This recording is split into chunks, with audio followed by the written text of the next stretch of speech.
Hi, Ben. So I'm just going to go through the Pym Road survey and give you my opinion on it.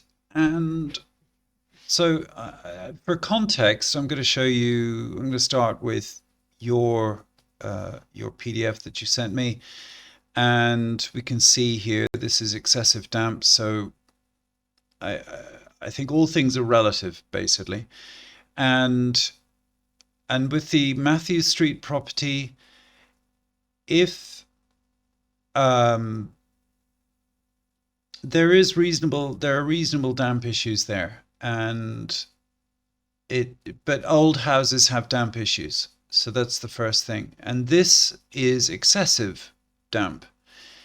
Like whoever did the renovation on this property and sold it to you kind of knew that it was going to be problematic, and they just kind of covered up the problem.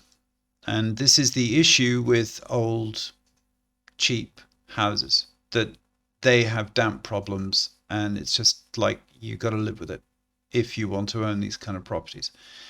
So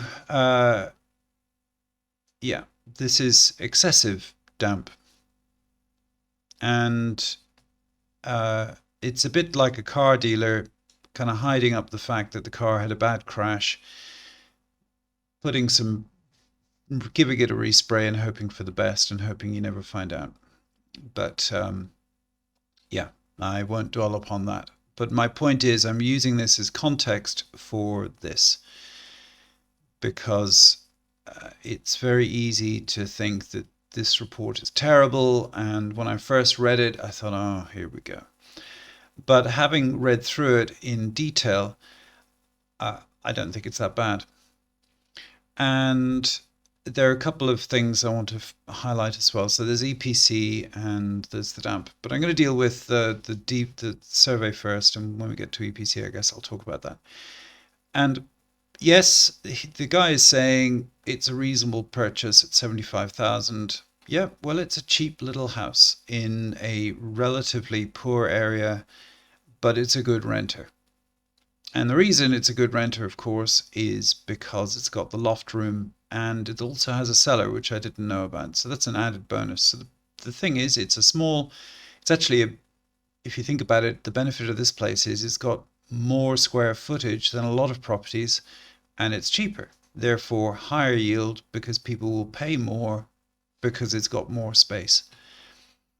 Anyway, he talks here about it needs a bit of work. Yes, it does.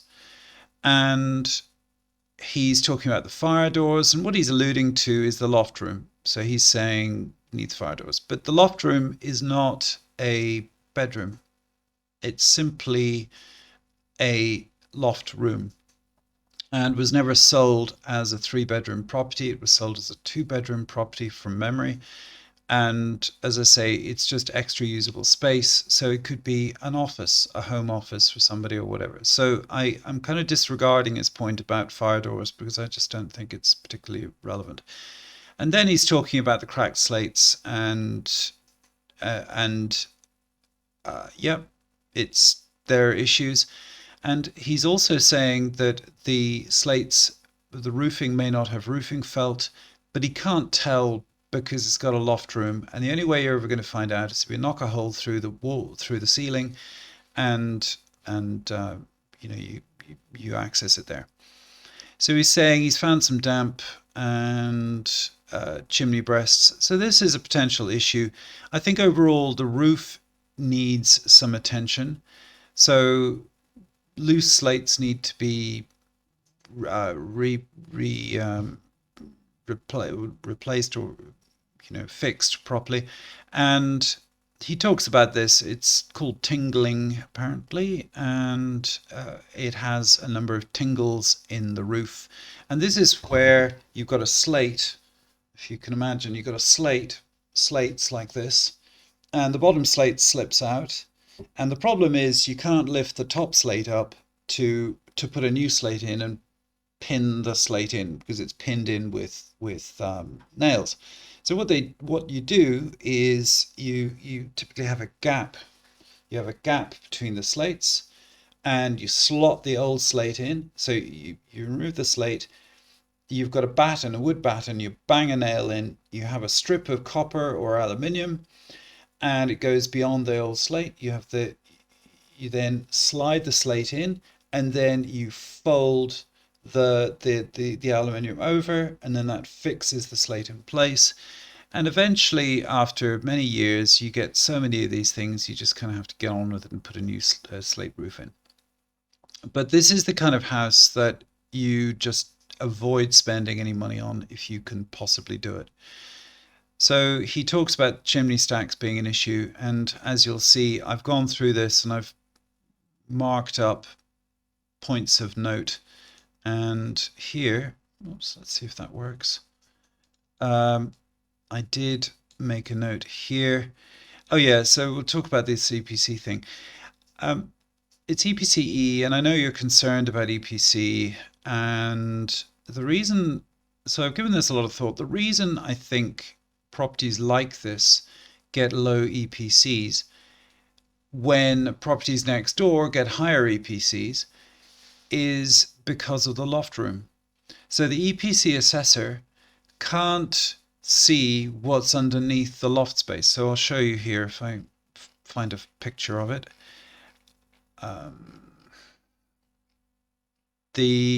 This will do. Right, so here's the loft room. And so we've got the slate roof, and we've then got this here, and in between the outside and the inside, you've got slate roof. We've got maybe felt, we don't know, which is a waterproof membrane that sits under the slates. Then we've probably got insulation, and then we have plasterboard, and then we have paint finishes. So the EPC assessor can't see what's inside of all of this, and therefore they just give it a low assessment. And this is a consistent thing with numerous properties that I've seen where there are loft rooms and the like. So it's just a thing, and I don't think it's a particularly serious thing. It's just something that one has to live with. And if one wants to get an EPC assessment upgraded, step one gets evidence that there is insulation in that roof void. So you could either get the tradesman to build a little hatch, so the assessor can go and open the hatch, see that there's that there's insulation in between, and then you're all good to go and you get a higher EPC. Anyway, so the roof needs a bit of attention, and there's some damp issues. So we'll carry on. And EPC. So that's the EPCE, and I think it's because of the loft room. The next thing is location, etc. Now, as I say, for brevity, I've gone through this and marked it up. Chimney stacks, he's just generally saying, just describing it, and lead flashing at the base, it appears to be adequate from ground level, but he thinks that the lead flashing should be replaced at some point soon. So, and the reason he concludes that is because of the damp issues. So he's saying there's damp coming in and around the chimney breast, and got to deal with it. So what we don't know is whether rain is coming in and seeping through the chimney stack into the building, and I think that's very likely. Now he says that there's a way that there's a design, it's designed in such a way that this doesn't happen, but then that doesn't look like, I just wonder whether that's exposed to the elements or not, so I'm not really sure. And I think because there's a loft window, one could go up and have a good look and just see, and there might be ways of doing that. But anyway, all right. Then the next thing is he talks about Tingle Repairs. We talked about that earlier. Thin strip. Well, it's either copper, lead, or aluminium. Aluminium is the worst. Copper is often used, and lead is good because it's discreet, i.e. it's grey like the slates. And then he goes on about the ridge mortar Yeah, so that needs doing. It's just, it needs a bit of attention. And this is one for Kat to have a look at to give you an opinion on how much it would cost to sort this out. So moving on, we can see here, by the way, that one can open this up and one can have a really good look. And it's what the surveyor obviously did, and they could see the roof and so on. But from back in a Hi there. Sorry, I had a phone call and now I'm back. So, a few things. It'll be easy enough to have a look at this in detail and for Kat to check all this out. Also, these little marks here are the, oops, there you go, now you can see. These little marks here, they're the tingles, and there aren't that many of them. There's probably like 4 or 5. I, when I assessed this property originally, I thought the roof was okay. Remember, it's a cheap little house and it's inevitably going to have issues. And those are relatively minor issues from what I can see. But again, Kat is the guy. It's very important he goes and has a look at this thing. All right, the next thing is the brick walls, and these are solid walls. And I remember doing EPC assessment on this. Let me go and get the EPC on this, in fact, so be right back.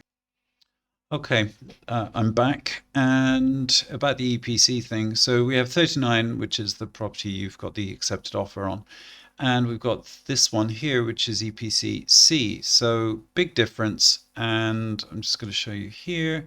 So this is number 39, property of interest to you.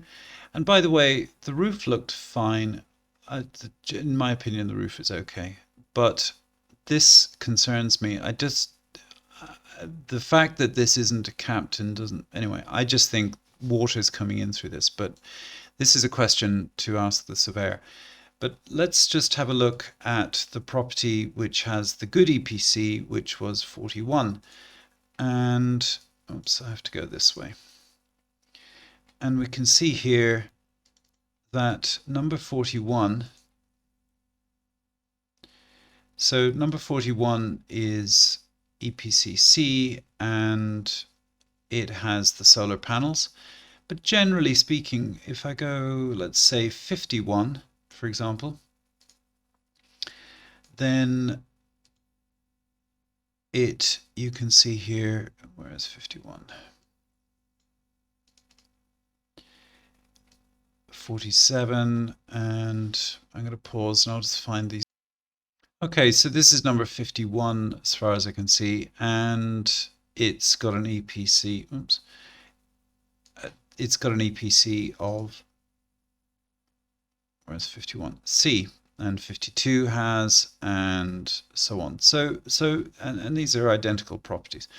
So therefore, I think you could get EPCC at a stretch, but as I've said a number of times, I think a reasonable achievable would be EPC D, and I think that is achievable with this property.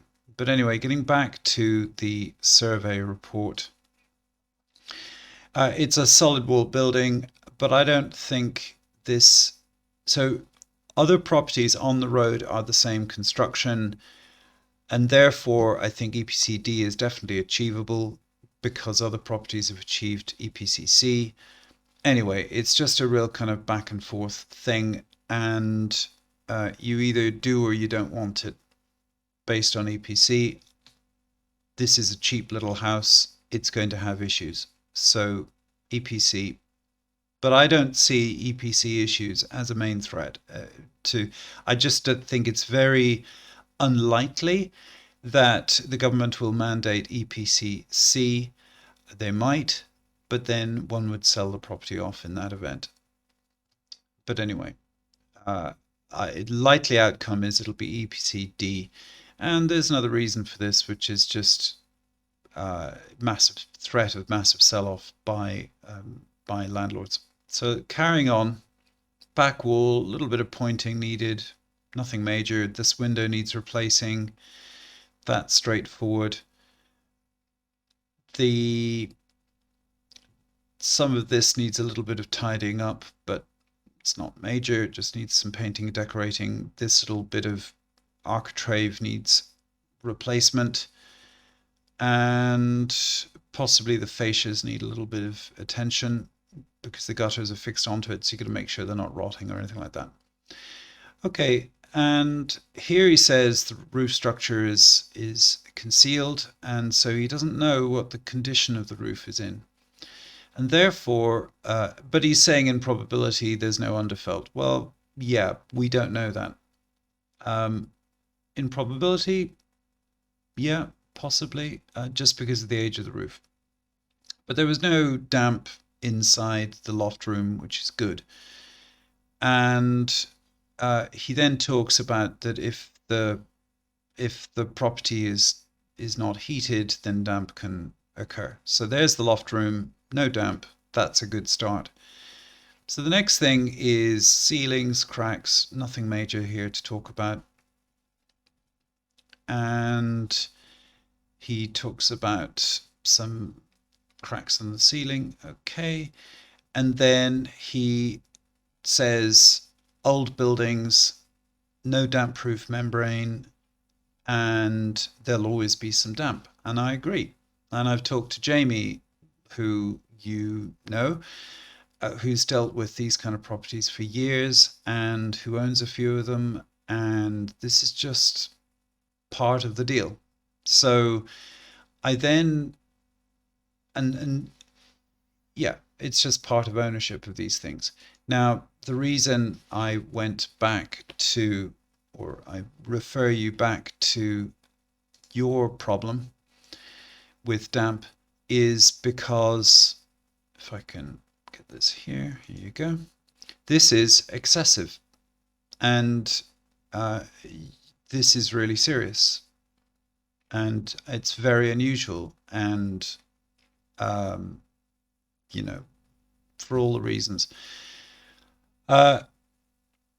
So this property hasn't been done up for a long time. It's got some damp in it, and let's have a look at the damp meter stuff. So we can see here that that there's some damp here on the kitchen wall, and the surveyor's comment is that you'll always get some damp, and especially with a property that's been left unheated and unoccupied over winter, you're going to get some damp.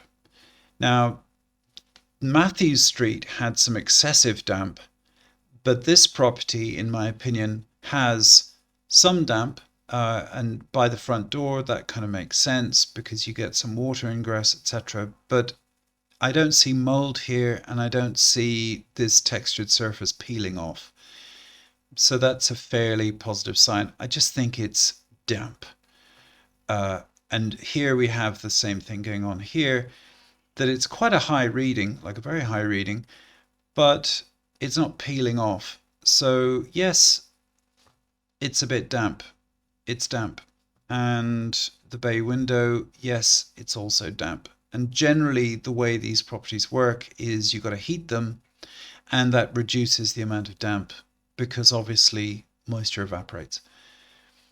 But the reason I'm fairly encouraged about this is because there isn't any mold on the walls, things aren't peeling off. But again, it's not my opinion. I mean, it's just I have an opinion, but I think you should go and get Kat and get him to go in and look, and then you can, he can give you his opinion.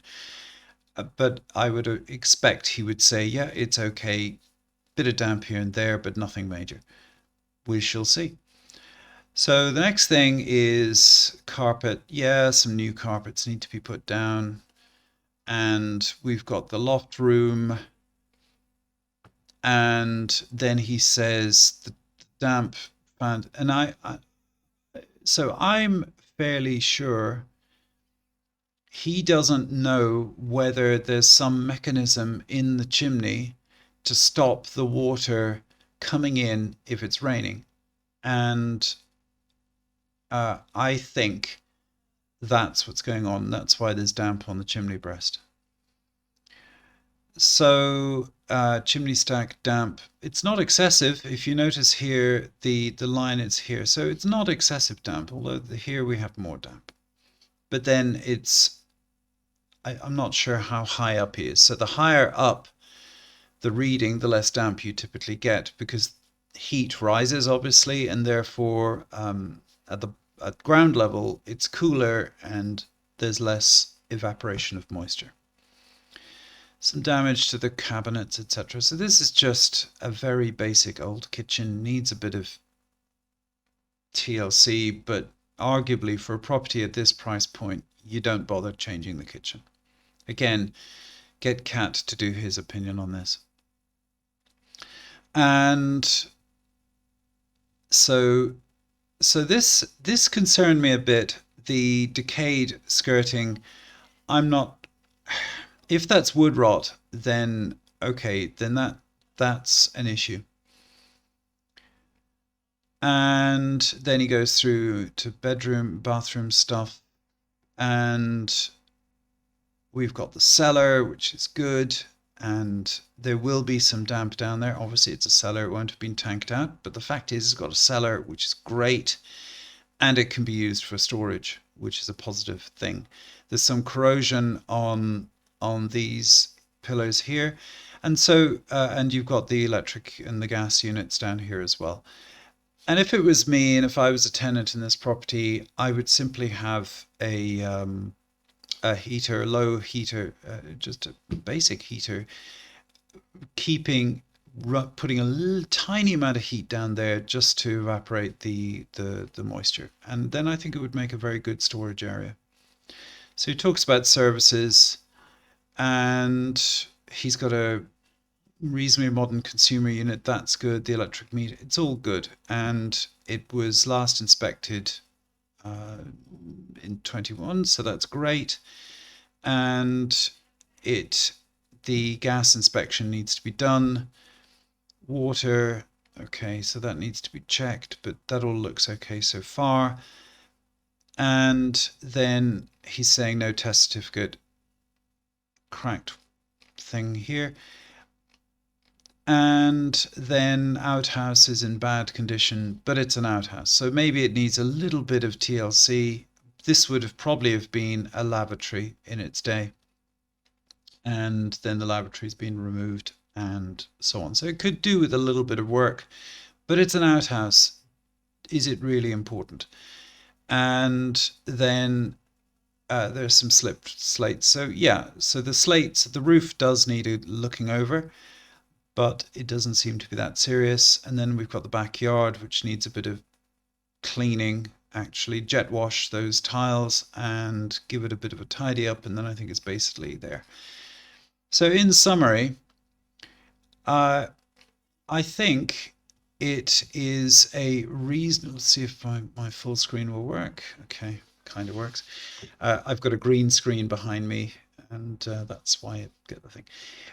Okay, in short, I think this survey is okay. I think the property is basically okay. It's got some damp issues, but they're not severe. Property hasn't been renovated in a long time, so if there were going to be problems, you would see them. It needs to be lived in, heated up, dried out, and it's basically okay. But like I say, it's just my opinion. I think this property works. It's different from Matthew Street in that Matthew Street was there was more widespread damp issues, and I think the fact that it's end of terrace never really appealed to me. I mean, it kind of works because it's more desirable, but I can understand why you'd want to pull out of that deal. This one, it works, just needs a bit of renovation. So the next question is how much to renovate. All right, I hope that's helpful. Thank you.